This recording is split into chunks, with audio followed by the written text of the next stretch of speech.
Como é que foi, Marcelo? Diz aí para mim. Vai, mostra. Aí. Marcelo estava lá. Marcelo estava lá, atrás do gol. Então ele ficou 9 anos e 9 meses sem vencer o Botafogo, mas não é o Santos, qualquer Santos, não. É o Santos de Pelé. O Túlio nunca esteve impedido. Nunca, jamais na vida dele. Como é que você vai impedir a bola de encontrar sua estrela maior?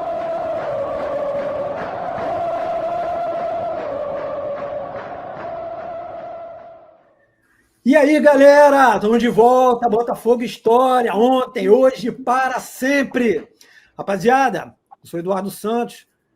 Nossos amigos aqui, Marcelão, Roberto Narral. A gente vai contar mais histórias para vocês. Nós temos um confronto interessante com o Santos pelo Campeonato Brasileiro. E a gente vai contar algumas historinhas bem legais a respeito de duelos antigos. Eu vou abrir essa história, já que a gente tem um trabalho cronológico, eu abro essa história. Nós vamos voltar para o ano de 1935. Eu era muito criança, não me lembro. Marcelo já era maior de idade. A memória vai ajudar mais. Então, eu vou trazer um episódio de 1935, um amistoso entre Botafogo e Santos. E por que esse jogo é tão interessante? Várias razões. Primeiro, porque essas duas equipes se tornariam campeãs dos seus respectivos estados. Né? O Botafogo seria o campeão do Distrito Federal. Olha só, Rio de Janeiro era a capital federal naquela época. E o Santos seria campeão pela primeira vez, campeão paulista pela primeira vez. Mas isso seria só para o finzinho da temporada. Esse amistoso aconteceu na metade do ano e tem vários detalhes interessantes. O primeiro detalhe não é tão interessante para o Botafogo. Essas equipes se enfrentaram em 1918, muito tempo atrás, 1918, e o Botafogo não foi muito feliz, vamos dizer assim. O Santos ganhou por 8-2. Vou falar até baixo para que não dê repercussão. 8-2. Acontece que aquele time do Botafogo de 1918, ele realmente estava em formação, e o time do Santos já era um time muito forte, um time que mandava na Liga Santista, sem querer justificar. A realidade é essa, o time, tanto que foi mal, o Botafogo foi mal em 17, e em 18 o Botafogo vinha se recuperando, esse amistoso foi no início do ano, o Botafogo se recuperou e chegou ao vice-campeonato em 1918. Como curiosidade, na delegação que foi a Santos, havia um sujeito chamado Carlito Rocha. Carlito Rocha jogava de centro médio. Só que ele estava se recuperando de uma pneumonia, o bicho quase morreu, foi proibido de jogar futebol durante algum tempo, mas ele não quis saber, ele se infiltrou na delegação, mais ou menos como ele fazia com o Biriba, né? Ele pegava o Biriba e infiltrava o Biriba na comitiva do Botafogo. O Carlito entrou na delegação e, pelo incrível que possa parecer, ele acabou jogando o segundo amistoso, mas nesse ele ficou fora. Muito bem. Então, esse duelo de 1918 ficou lá atrás. Em 1935, Botafogo e Santos voltaram a se enfrentar num amistoso, como eu falei. Um detalhe importante, esse jogo foi num sábado, à noite, amigo. À noite. Imagina, 1935, 9 horas da noite de um sábado, você indo a General Severiano. Aí você pergunta, poxa, mas à noite em General Severiano, em 1935, meu camarada, o estádio tinha reflector. Olha que chifre, hein? Que onda! Tinha refletores, tudo iluminado, uma coisa linda, parecia uma lua linda, iluminando o relvado de General Severiano. Muito bem. E no dia seguinte, no domingo, teria, só para um detalhe, teria o Grande Prêmio Brasil de Turf, que era um evento nacional. Mas imagina, o Rio de Janeiro era o Distrito Federal, presença de quem nas tribunas? Do presidente Getúlio Vargas. Então, assim, o Rio de Janeiro parou no dia seguinte para ver o Grande Prêmio Brasil, inclusive ganho pelo Sargento, um cavalo, um tordilho brasileiro. Rapaziada enlouqueceu, jornais, blá, blá, blá, blá. Mas isso só para contextualizar que esse jogo foi num sábado à noite e no domingo nós teríamos o Grande Prêmio Brasil. Muito bem. Jogo à noite, o time do Santos veio completinho, o time do Botafogo, eu vou fazer um pequeno detalhe antes de fazer o rápido relato desse jogo. Jogo difícil, hein? um rápido relato. Esse ataque do Botafogo de 1935, eu vou pedir para você guardar esses nomes, é um dos maiores ataques da história do Botafogo de futebol regate. Álvaro Marieta, na ponta direita. Leônidas, aquele, da Silva, o diamante negro. Carvalho Leite, Russinho e Patesco. Russinho, que foi ídolo no Vasco e tal, ele emprestou o seu talento ao Botafogo. Esse ataque, impressionante, fez a diferença em 35 e é um dos maiores ataques da história do Botafogo. Muito bem. Jogo, casa cheia, General Severiano, mesma noite. Fico só imaginando a rapaziada, hein, Marcelo, Narral, saindo 11 horas da noite, em 1935, aquela muvuca saindo de Botafogo. Pois é, deve ter sido um negócio estranho pra caramba, mas muito bem. Bom, começa o jogo. Logo no início da partida, o Botafogo abre o placar, abre os trabalhos com o nosso Russinho. O Russinho, sempre oportunista, recebe um passe do Leônidas, mata na caixa, os fullbacks ficaram meio perdidos, ele só gira e bate sem chance para o Ciro. Logo no início do jogo. Foi logo aos 5 minutos. Tempinho depois, minutos depois, os jornais não precisam os minutos, o Junqueirinha empata 1-1, Botafogo e Santos. Mas deu a saída, foi logo imediato, deu a saída, o Botafogo dá um ataque e ganha um escanteio. Vai bater o Marieta, o Álvaro Marieta bate pela direita, e aí, o Maravilha da Serra, você sabe quem é o Maravilha da Serra? Carvalho Leite. Sobe entre os zagueiros com estilo, hein? Só com estilo, 2-1 para o Botafogo. Beleza, 2-1, o time continua em cima, e o Leônidas aproveita uma escapada do Álvaro pela direita, o Álvaro bate, o goleiro Ciro não segura, e o Diamante Negro mete o terceiro. Aí tudo no primeiro tempo, tá? Bom, o time estava jogando solto, fluido e pá. O ponto esquerdo do Botafogo era o Patesco, Perigo Louro, Flecha Rúvia, um dos grandes jogadores da história do Botafogo, a gente vai falar pra caramba sobre ele. Enfim, ele é acionado pela esquerda, dispara e bate cruzado, 4-1, primeiro tempo, 4-1. Um detalhe, né? Só vamos lembrar que 1918, que é uma lembrança muito agradável, foi 8-2 para os caras. Então, 4-1, ninguém estava falando muito, puxa, vamos dar o troco? Não vamos dar troco. Está longe, né? Beleza. Vem o segundo tempo, o Botafogo começa em cima, buscando, o Santos tentando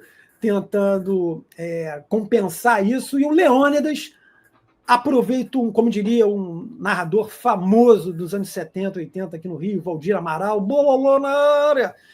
O Leônidas vai e 5-1. Bom, beleza, o ataque inteiro já tinha feito gol, né? Não. Faltava o Álvaro Marieta. Patesco vai pela esquerda, 1 contra 1, leva, cruza no segundo pau, e o Marieta vai e de prima 6-1 para o Botafogo. Aí os caras já começaram. Peraí, lá foi 8-2, 6-1. O seu Carlito, que estava na delegação, já deve ter falado, meus meninos, olha só, hein, vai que dá, hein? Beleza, o time continua em cima. Aí, Álvaro Marieta pega uma bola na direita, vira o jogo, Patesco vai, linha de fundo, Russinho se antecipa de cabeça. 7-1. Cara, 7-1, falta 1 para a gente empatar isso, gente. Aí começou aquele...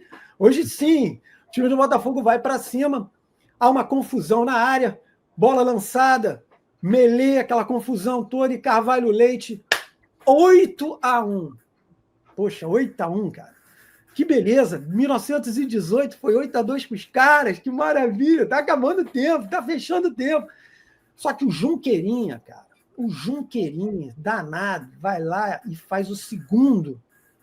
Ele empata o confronto, em tese, né? Diminui e faz 8-2. O Botafogo estava devolvendo o placar para o Santos.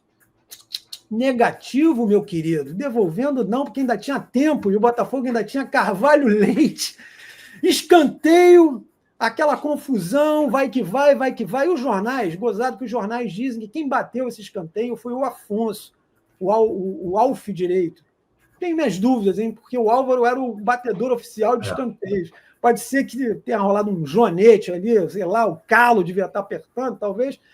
O que interessa é que o nosso Afonsinho bate o escanteio. E aí, meu garoto, o Maravilha da Serra. Assim, como é que foi, Marcelo? Diz aí para mim. Vai, mostra. Aí. Marcelo estava lá.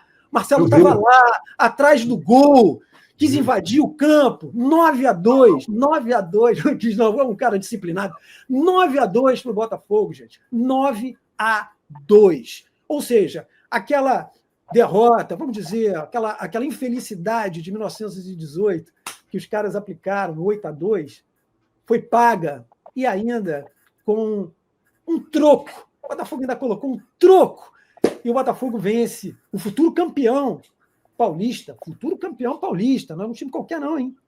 Time que tinha o Junqueirinha, que eu acabei de falar, a quem, enfim, vários grandes jogadores. O Botafogo vence por 9-2. Esse time do Botafogo, que seria na virada da temporada, que na realidade o campeonato de 35 termina no iniciozinho de 36, esse time seria tetracampeão carioca oficial. Como diz o meu brother Roberto Narral, não é na caneta, não. É ali, ó. É ali. Botafogo, 9-2 no Santos, gente.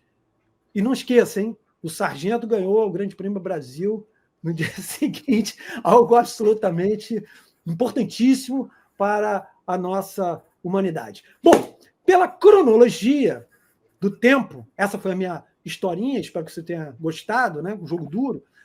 Pela cronologia, vamos ao ano de 1965, com o meu amigo, que já até se ajeitou. Marcelão quer falar uma parada aí. Diz aí, Marcelo. Só um detalhe a mais. O Botafogo é o único clube do mundo, tetracampeão carioca, né? Boa, exatamente. Exato, perfeito. Mais um ineditismo extraordinário. Pois é. Bem lembrado, hein? Muito bem lembrado. Narral, 1965, Marcelão já estava com 60, alguma coisa, mas vamos.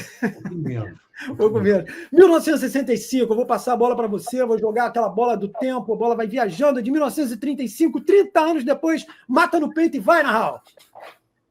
Fala, pessoal, tudo bem?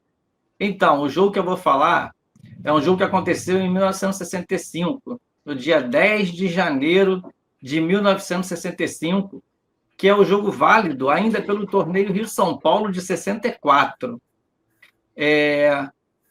Em 65 era a comemoração do 4º centenário do Rio de Janeiro, né? Então esse jogo abriu o futebol aqui no Rio. E o que aconteceu, né? Por que esse jogo, né? Quase um ano depois, torneio Rio-São Paulo de 64, decidido em 65.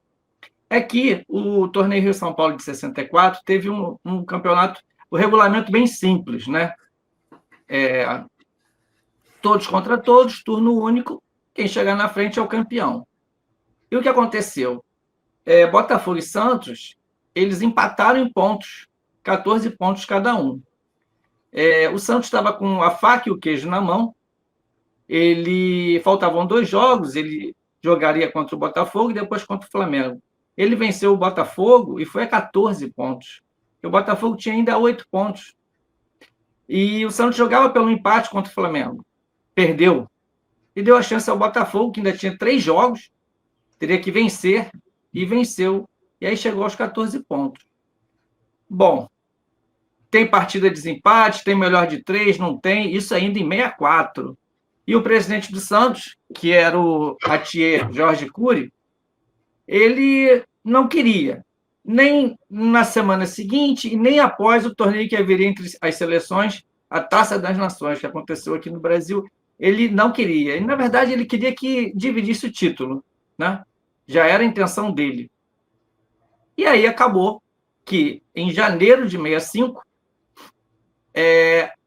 ocorreu a primeira partida que seria na melhor de 3, mas que acabou não tendo, e ficou apenas essa partida. Essa partida que foi Botafogo 3, Santos 2. É interessante um registro, né, que essa partida, Botafogo 3, Santos 2, está dentro de uma série de jogos em que o Botafogo ficou invicto contra o Santos. O Botafogo ficou 9 anos e 9 meses sem perder para o Santos. O Santos venceu até nesse Rio-São Paulo de 64, né, a partida que foi lá em 64, a penúltima partida do turno regular, que era um turno único.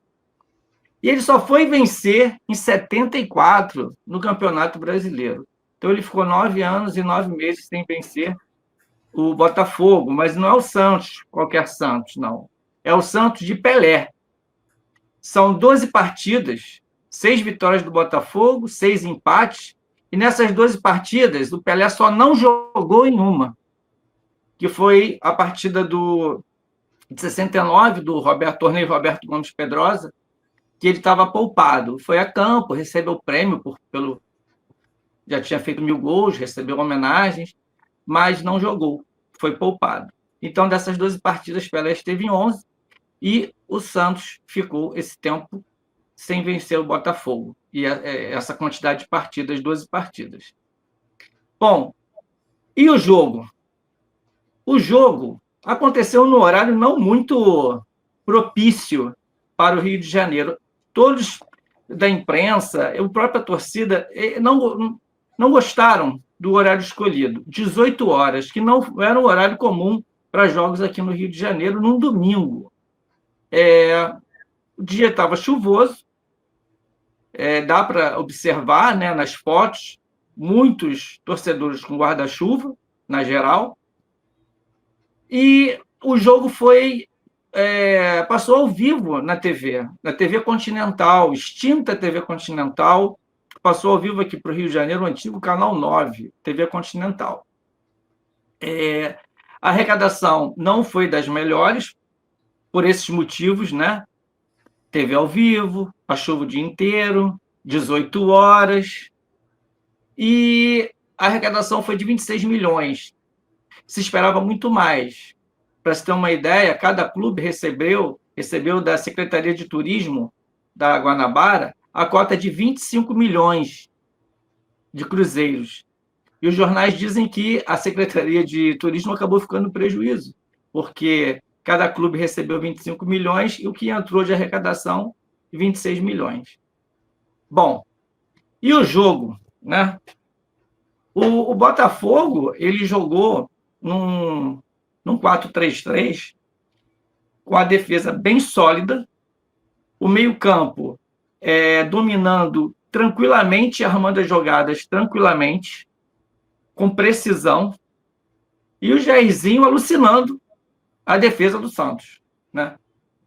Para você ter uma ideia, aos 20 minutos, o Jairzinho fez 1-0, num lance, numa cobrança de escanteio que não aconteceu para o Santos.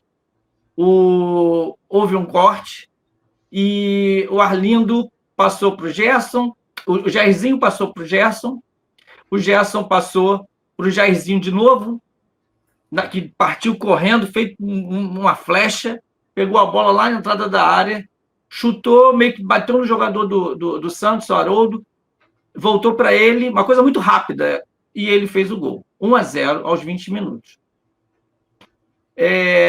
O Botafogo dominando, com várias chances. Aos 39 do primeiro tempo, Roberto faz 2-0, num lance onde o Garrincha, pela ponta, tentou ultrapassar, não conseguiu, mas mesmo assim conseguiu recuar a bola para o Arlindo fez um cruzamento na cabeça do Roberto, que marcou o segundo gol. O goleiro do Santos, ele não conseguiu ir na bola, o zagueiro também não, o Gilmar, goleiro, não foi na bola, o zagueiro também não, ficou olhando, Roberto, 2-0. E assim, a torcida ainda estava comemorando, isso foi aos 39, e aos 42, novamente, Roberto, de fora da área, pegou a bola, ajeitou, preparou, como reforçando o que o Eduardo falou, né? Apontou, atirou, é gol! Como diria Valdir Amaral. De fora da área, deu um chutaço, um golaço. 3-0 Botafogo, com toda tranquilidade. Bom, tudo corria bem, só que aí no segundo tempo, o juiz resolveu fazer uma graça. Já vinha fazendo, né, invertendo falta, inventando escanteio, mas aí ele queria aparecer mais. E aí, o que aconteceu? O Santos, logo aos 4 minutos, Coutinho diminuiu o placar, 3-1. Aos 26, mais uma vez, o Coutinho diminui. Aí fica mais apertado, 3-2. E o interessante é que o gol do Coutinho é muito parecido com o gol do Roberto. De fora da área, um chute muito forte no ângulo, 3-2. Bom, praticamente aos 40 minutos, 41 minutos, o jogador do Santos, Toninho, chuta, o Manga agarra a bola, deixa a bola escapulir, a bola estava indo para ultrapassar a linha, mas não ultrapassou, o Manga agarra a bola. E aí, o que o juiz, né, fez? Ele deu o gol. Ele deu o gol e foi uma confusão danada, porque a bola não entrou. Ele deu, é isso aí, ele deu o gol, ele estava querendo exatamente o quê? Ele estava invertendo faltas, ele estava, como eu falei, inventando situações ali para favorecer o Santos, e ele deu o gol. Mas tamanha foi a pressão que ele foi até o bandeirinha, Antônio Viug, que falou, não, a bola não entrou, e ele teve que voltar atrás e não deu o gol. Só que isso tudo levou 18 minutos. O jogo ficou parado 18 minutos, né? E logo que recomeçou, houve uma falta em cima do Paulistinha, o Paulistinha sentiu uma cãibra, uns dizem que foi cera, e o doutor Lídio Toledo entrou em campo para socorrê-lo, e o juiz tentou levantá-lo, ele forçando para não levantar, em resumo, o juiz expulsou o Paulistinha. E nesse meio campo ali, conversando também, estava ali próximo, né, ao lance, o Manga e o Pelé falando para o Manga, vai pro teu gol, rapaz. E o Manga falando alguma coisa com o Pelé, brincando. O juiz foi e expulsou os dois. E o Manga ficou muito revoltado, porque foi a primeira expulsão da sua vida. Ele saiu cuspindo marimbondo. Né? Ele falou, sujou a minha ficha, eu nunca fui expulso na minha vida. E o que é mais pitoresco, que eles estavam brincando entre eles e saíram abraçados no Maracanã. Como disseram na época, é a primeira vez que 2 jogadores são expulsos, segundo o árbitro, por ofensa e saem rindo e abraçados, assim que eles saíram de campo. Bom, goleiro do Botafogo expulso, o que acontece? O Hélio, que era o reserva, goleiro reserva, né? Ele se prepara para entrar. E o juiz não deixa ele entrar, fala que se ele entrar, ele estaria substituindo o Manga, e o que faz? O Roberto vai para o gol, Roberto, centroavante, vai para o gol, e ele fica no gol 1 minuto, porque ele é orientado, né, a simular uma contusão, que assim poderia ser substituído. Né? Porque naquela época tinha umas regras para substituir, tinha que estar, em alguns casos, dependendo da situação, teria que estar machucado, dependia da época. Teve épocas que poderia substituir só no primeiro tempo, no intervalo. Essa regra de substituição não era como hoje. Então, o Roberto simulou a contusão, ele mesmo fala isso no vestiário, logo após, né? Mandaram eu fingir que estava machucado. E aí, assim, aconteceu, substituiu, sai o Roberto, entra o Hélio vai para o gol, e praticamente 4 minutos não tinha mais jogo, né? O Botafogo foi tocando a bola e termina com 3-2. Botafogo 3, Santos 2.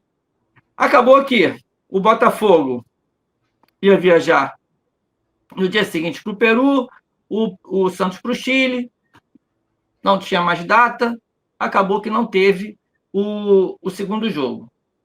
E aí poderia ser no Rio-São Paulo de 65. Até já expliquei isso no jogo entre Botafogo e São Paulo, né? Que o jogo seria no segundo turno, quando acontecesse em São Paulo. Só que o Santos não classificou para o segundo turno. O regulamento de 65 eliminava um time de cada estado e o Santos foi eliminado. Não houve o jogo do segundo turno e não teve Botafogo e Santos em São Paulo. E acabou que as federações proclamaram os dois times campeões. Então, Botafogo campeão, Santos campeão do torneio Rio-São Paulo de 1964. Lembrando, né, sempre bom reforçar, os dois são campeões, e eu também já falei isso antes, né? Muitas vezes você vê em listas só o Santos campeão. Não, os dois proclamados campeões do torneio Rio-São Paulo, e detalhe, né? Houve pelo menos um jogo da final, quem ganhou foi o Botafogo. E aconteceu o que o Atier Jorge Cury, presidente do Santos, né, o presidente que mais tempo ficou no Santos, 26 anos sendo presidente do Santos, mais vitorioso também, que ele queria desde 64, que era a divisão do título. E acabou que o título foi dividido, Botafogo campeão do Rio-São Paulo de 64, e reforçando também, o Botafogo é o único time do mundo tetracampeão do Rio-São Paulo. E é isso aí, gente. É muita história, cara. É muita história. O Botafogo, a gente vai descobrindo dia a dia que o Botafogo é recordista mundial de várias conquistas, né? Enfim. Bom, dito 35 e 65, a brincadeira é de 30 em 30, né? Aí nós vamos para 1995, se a minha matemática aplicada está correta, e aí eu passo ao professor de matemática, Marcelão. 1995, Marcelo, é contigo.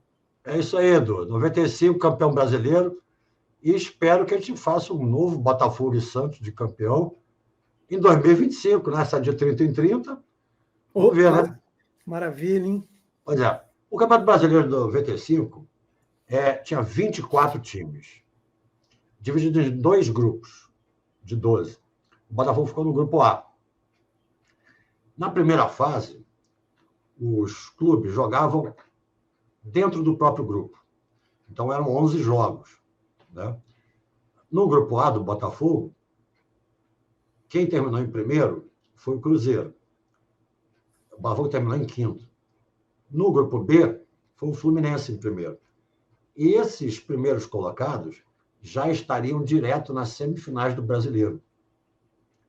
Aí chegou a segunda fase, os times enfrentavam os times do outro grupo. Eram 12 jogos. E o Botafogo arrasou. Depois dos 10 primeiros jogos, o Botafogo tinha 8 vitórias, 2 empates. E o Corinthians, o Botafogo tinha 26 pontos, portanto. O Corinthians tinha 20. Estava 6 pontos atrás, faltavam 2 jogos para cada um. Então, o que poderia ter acontecido? Poderia o Botafogo perder os 2 jogos, o Corinthians ganhar os 2 jogos, aí terminava empatado. Só que tem um detalhe. O saldo de gols. O Botafogo, nesses 10 jogos anteriores, tinha feito 20 gols e sofreu apenas 2. Tinha 18 de saldo. O Corinthians tinha apenas 3 de saldo, fez 15 gols e levou 12. Então, quando chegou o jogo contra o Santos, que foi o penúltimo, o Botafogo já classificado, entrou meio mole no jogo. Só que tinha um detalhe. Se o Botafogo empatasse com o Santos, o Botafogo já garantia ser o primeiro colocado geral do Brasileiro, faltando uma rodada, independentemente de quem classificasse em cada grupo. Qual era a vantagem disso? Que tanto nas semifinais quanto nas finais, decidiria o segundo jogo em casa. Mas o Botafogo entrou muito mole. O Santos ganhou o primeiro tempo de 1-0, depois meteu mais 2, 3-0. E aí o Dauri, que tinha entrado no lugar do Guto, que estava jogando na lateral esquerda, em vez do André Silva, diminuiu no finalzinho. Bom, mas de qualquer jeito, o Botafogo estava classificado. O Corinthians também não ganhou o jogo dele. E aí fomos para o último jogo contra o Fluminense, só com 4 titulares, foi o Wagner, o Gonçalves, o Beto, que são no primeiro tempo, e o Donizete, que não tinha jogado a primeira partida contra o Santos, porque estava suspenso pelo terceiro cartão amarelo na vitória contra o Vasco no Maracanã 2-0. E aí foi um joguinho meio michuruca, foi 1-1, um gol do Moisés, inclusive. E aí vamos para as semifinais. Vamos para as semifinais. Primeiro jogo, o Botafogo ia cruzar com o Cruzeiro. Então, o Botafogo jogou num dia contra o Cruzeiro, lá no Mineirão primeiro, que o Botafogo tinha uma campanha melhor que a do Cruzeiro. O Túlio fez 1-0 logo no início, o Cruzeiro empatou pouco depois de 1-1 e terminou 1-1. Aí tem uma história curiosa. No dia seguinte, o Fluminense ia jogar contra o Santos, no Maracanã, e ganhou de 4-1. Eu estava no Lamas, tomando shopping, chegou Joaquim, um filósofo, grande amigo meu de muitos anos, tricolor, empolgadaço com a vitória do Fluminense, e me propôs apostar uma cerveja em quem ia ser campeão brasileiro. Eu topei. Aí veio os jogos de volta, o Botafogo, no Maracanã, empata com o Cruzeiro de Oxo, 0-0, num jogo que me deixou nervoso. Esse jogo eu não fui. O médico falou que não estava bom, não, era melhor não ir, esses jogos mais assim, e tal. Fiquei vendo em casa, com as costas encostadas no sofá e no chão. Uma hora eu medi meu batimento cardíaco, estava 135 por minuto, parado, sozinho, ali. E o jogo foi enervante mesmo. O Botafogo jogou melhor no primeiro tempo, tal, teve chance. O Túlio meteu a bola na trave. Segundo tempo, o Beto mete uma bola na trave, um cacete na trave. Estava bem melhor que o Cruzeiro nessa parte do jogo. E aí, rapaz, aos 28, lá vem o ataque lá do Serginho, chutou, o Wagner fez uma defesa de vôlei, com o braço, a bola foi na trave. Aí, quase que eu apaguei. Mas o Donizete ainda mandou uma bola na trave depois. 3-1 para a gente em bola na trave. Se fosse torneio início, ele estava feito, né? Mas tudo bem. Classificados. E aí aconteceu o seguinte. O Fluminense, lembra, ganhou de 4-1 no Maracanã do Santos, foi para lá e perdeu de 5-2. Como o Santos tinha uma campanha melhor que a do Fluminense, o Santos classificado, pelo mesmo motivo do Botafogo contra o Cruzeiro. E aí vem as finais. Primeiro jogo no Maracanã. O Santos tinha um ponto a mais, ou 2, mais que o Botafogo, não me lembro. Primeiro jogo no Maracanã, depois seria no Pacaembu o jogo. Bom, esse jogo no Maracanã foi o seguinte: com 5 minutos de jogo, o Donizete perdeu um gol de cabeça. Perdeu. O Botafogo estava melhor no primeiro tempo. Aos 15, o Túlio mata a bola no pé dentro da área, vira, mas a bola vai para longe.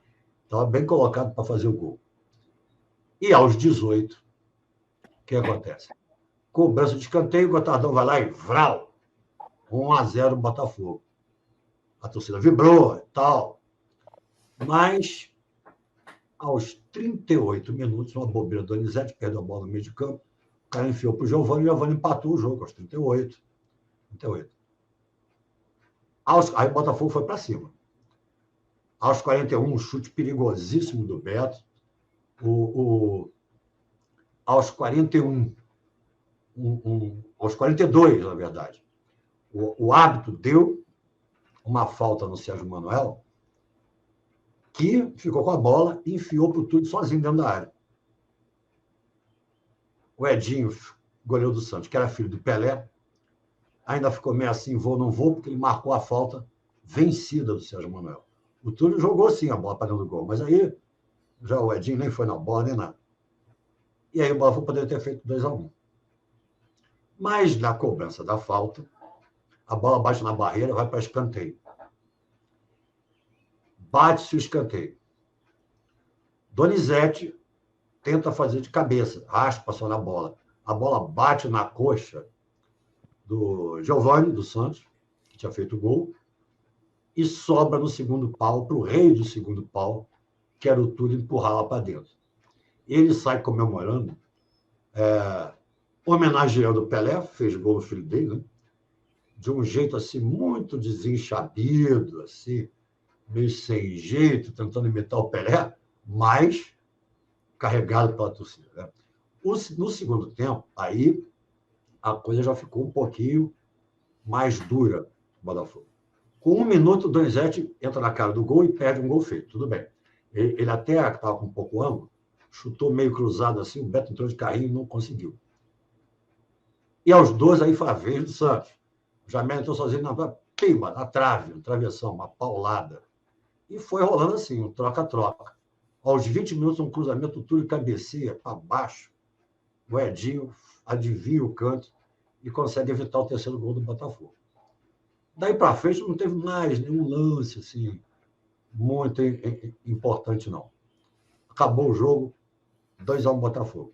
E aí, no final, a torcida do Santos começou a gritar e é campeão. Porque tinham virado contra o Santos, de 4-1, 5-2. Então, eles achavam que o tio estava ganhando em cima do Botafogo. O Botafogo só de 2-1. A torcida do Botafogo até ficou meio incomodada assim, mas os jogadores ficaram com raiva e motivados para o próximo jogo. O Gonçalves foi até perto da geral, deu uma bronca na torcida para comemorar, ganhamos, 2-1, vamos para a final e tal. Fomos para a final. Pacaembu, 17 de dezembro de 1995. O público lá não foi muito grande, não. 28.500, aqui foi quase 60 mil. Cerca de 60 mil. Num dia de chuva, uma noite de chuva, 60 mil aqui, muita chuva. O Santos chegou atrasado no Maracanã. O jogo começou 20 minutos atrasado, o primeiro jogo. Aí fomos ao Pacaembu.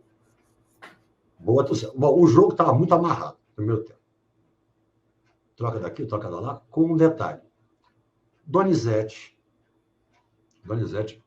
que já havia sentido um estiramento no treino de antes do primeiro jogo, passou 2-1, foi para o sacrifício na final. Mancando, jogando, mas foi. E aí o que o Túlio fez? O Túlio falou, deixa que eu faça o teu papel. Eu volto para marcar, para dar trombada no adversário e tal, mas a gente vai ser campeão. E foi o que fez. O Donizete ficou mais na frente, e o Túlio mais recuado. Apareceu na frente, caminho, claro, mas marcando. Tomou até cartão amarelo o Túlio de falta. Né? E aí foi um jogo assim que não teve no início grandes lances. O primeiro lance importante do jogo foi aos 25 minutos. O André Silva fez uma jogada pela esquerda, recebeu falta. O Sérgio Manuel cruzou. O Jaime cabeceou pro gol. O Túlio, no meio da pequena área, assim, meio, metade, parou com a direita e fuzilou com a esquerda. E aí vem esses paulistas aí dizerem que o Túlio estava impedido. O Túlio nunca esteve impedido. Nunca, jamais na vida dele.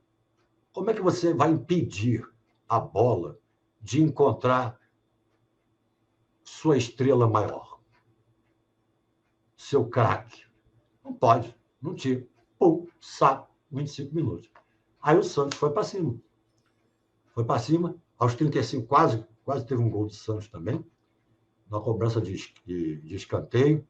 A bola atravessou a pequena área toda, foi parar para o Giovani no segundo pau, sozinho, já o Wagner vencido, chutou para fora. Pegou mão na bola, chutou para fora. Aos 39, o Donizete, meio que mancando, conseguiu tomar a bola do zagueiro do grande circo, ainda conseguiu força para arrancar, chutar cruzado, e o Edinho, o filho do Pelé, conseguiu espalmar para escanteio. E lá para os 40 minutos, ainda teve uma grande chance do Santos. Aí acabou o primeiro tempo, vamos para o segundo. Com 2 minutos do segundo tempo. Isso é que a imprensa não fala. O Santos empatou, tudo bem. Mas foi uma jogada pela esquerda que o lateral direito, o Marquinhos Capixaba, entrou na área, e o Gonçalves foi para dividir com ele. E dividiu. Só que o cara ganhou a dividida levando a bola com a mão. Ele cruzou para o gol do Santos. Foi assim que foi feito o gol do Santos. Está documentado, imagens, fotos, é tranquilo isso. Nós vamos mostrar isso também. Então, o gol do Santos também foi irregular. Também não, porque o Túlio jamais poderá estar impedido. Não é verdade? Bom, aí foi rolando. O jogo pegado, os dois times jogando com muita raça. não acontecia muito lance de gol. Assim. Só a partir dos 34. Que aí o Santos pressionou mais. Teve um gol no lado do Santos, foi uma falta da esquerda, que o cara cabeceou sozinho. Parecia impedido. É duvidosa a posição dele, porque naquela época não tinha aquelas câmeras que acompanhavam a linha de impedimento, né? Só tinha atrás do gol, meio enviesado assim, ao lado das cabines. Assim. Ficou difícil de ver se estava ou não. Eu, particularmente, acho que aquele cara devia ser impedido de fazer o gol mesmo. Bom, depois, aos 37 minutos, o milagre do Wagner, um chute do rasteirinho, assim, do Giovani, que aí foi lá no cantinho, tirou com a pontinha do dedo para escanteio. E o Santos jogando no jogo do abafo, jogando bola para a área. Aos 41, outra defesaça do Wagner, uma cobrança de falta que espalmou para escanteio. E o jogo está chegando na final. Chegando no final. Atenção, 1-1, 1-1, 1-1. Aí, aos 43 minutos, o Donizete, o nosso El Cid foi um grande guerreiro espanhol que lutou contra os mouros, e aí cercaram a cidade onde ele estava, ele acabou morrendo lá dentro. Os mouros souberam disso, se animaram para invadir a cidade, só que vestiram uma armadura em El Cid, montaram no cavalo, e os mouros, apavorados naquela batalha, se retiraram, foram embora. Acabaram tomando a cidade. Os mouros ficaram mais 125 anos na Espanha. Mas o El Cid foi feito como um herói morto. O Donizete não estava morto, mas que deu uma de El Cid, deu. Porque essa arrancada aos 43, que ele passa por um cara, mancando, chega na lateral da área, assim, entra na área e manda um pipoco na trave, aquilo já deu para perceber que a gente era campeão. E fomos. Aos 48 acabou o jogo. Uma festa no gramado, uma festa no Rio, uma festa no Brasil. O time chegou de avião no Santos Dumont. A torcida do Botafogo invadiu literalmente o Santos Dumont. Eu estava lá. Teve um momento que, quando o avião ia pousar, o avião pousando na pista, a torcida do Botafogo rompeu lá as barreiras, invadiu a pista do aeroporto para correr atrás do avião do Botafogo, quer dizer, encontrar os jogadores do Botafogo no avião. Teve gente que subiu na asa do avião, com as turbinas ainda ligadas. Foi uma coisa de maluco aquele título do Botafogo, que para a torcida do Botafogo foi madrugada dentro, semana dentro, foi uma coisa espetacular, inesquecível para mim. Inesquecível. Meu pai morreu em 94, um pouco antes de morrer, me deu uma garrafa de uísque. Falou assim, Marcelo, só abre quando tiver um título importante do Botafogo. Foi nessa tarde e noite histórica que eu fiz isso. E não dei golinho para ninguém. Tomei cowboy e uísque para comemorar não só a noite, a madrugada e a manhã seguinte também, como a torcida do Botafogo fez. Aquilo foi um espetáculo sensacional. E viva o Botafogo, campeão, o único clube tetracampeão carioca, o único clube do mundo, né? O atual, não só campeão brasileiro, como da Libertadores, como bicampeão brasileiro de vôlei e o atual e eterno bicampeão carioca do torneio início, porque nunca mais vai ter essa porcaria. Nós ganhamos os dois juntos, então acabou. É para sempre o bicampeão carioca do torneio início. Tá? E vamos Botafogo em busca do título.